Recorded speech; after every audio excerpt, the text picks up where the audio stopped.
Kekidungane Simbah gurit déning Uci Fuadiah.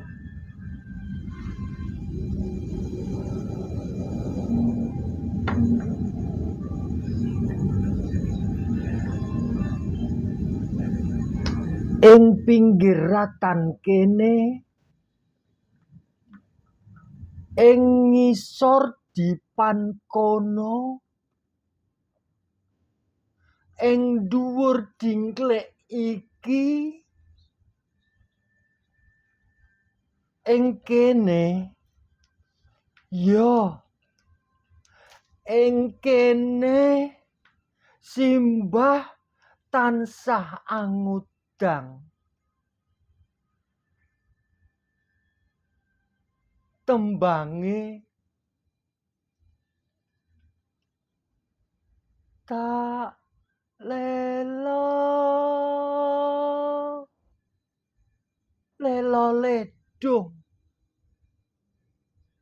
cup menengo ger putuku lanang tak lelo ledung besok gede dadiya wong agung.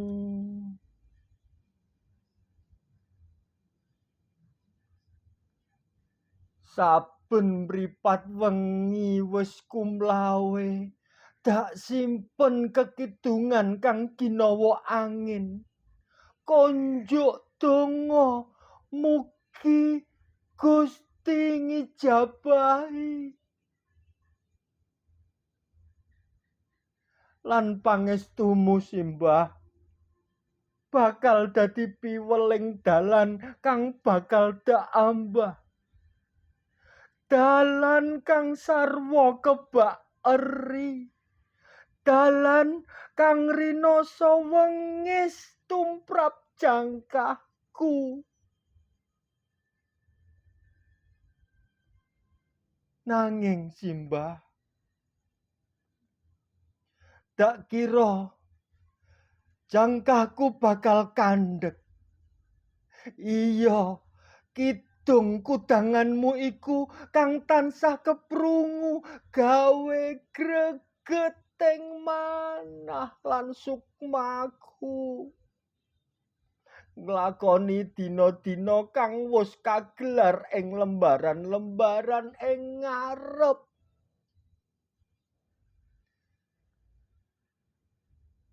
Simbah, apa isih bakal keprungu kekudanganmu? Mengko